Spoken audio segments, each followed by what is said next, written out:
各位观众朋友，大家好，欢迎收看《Go Go Go》好吧，我是民族。今天你要来做哪个料理呢？做这道料理，我相信你们一定会非常想学，就是呢，要个榨菜炒肉丝、榨菜炒肉丝啊，非常的不但下饭，然后煮面都很好用。我们来看看，用来做溜。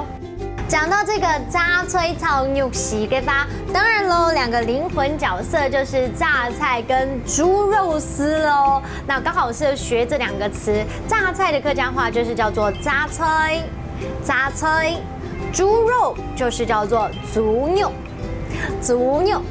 待会一样的，我们先把它煸香，再把它一起炒香就可以喽。因为今天我选的猪肉丝比较瘦一点点，如果你是买那种比较有肥肉的话，其实你可以先下，就是让它的自体油脂你就不用再下油了。各位观众朋友们，不晓得你跟我一样吗？就是在吃那个榨菜肉丝面的时候，特别喜欢那个榨菜脆脆的口感。我喜欢榨菜脆脆的口感，也就是爱好榨菜脆脆的口感，爱好榨菜脆脆的口感。你有没有看到，已经热腾腾，蒸汽一直上来了？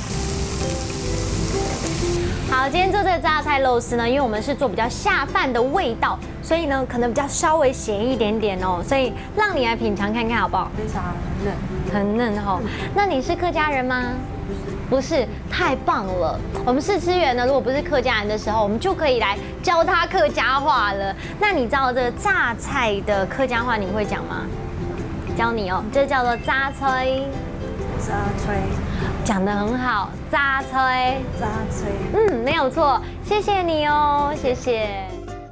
Hello， 各位观众朋友们，今天学做这个榨菜肉丝，有没有？你光是听到的时候，就会让你一直吞口水，真的是非常的好吃哎。重点是学到新的词，来复习一遍吧。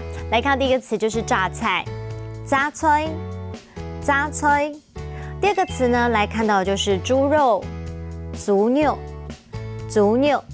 第三个，我们来学到一整句话哦。来看这句话就是：我喜欢榨菜脆脆的口感。爱好榨菜脆脆的口感，爱好榨菜脆脆的口感，脆脆的就是脆脆的，有没有听起来其实跟中文还蛮像的？多多练习喽，我们明天见，拜拜。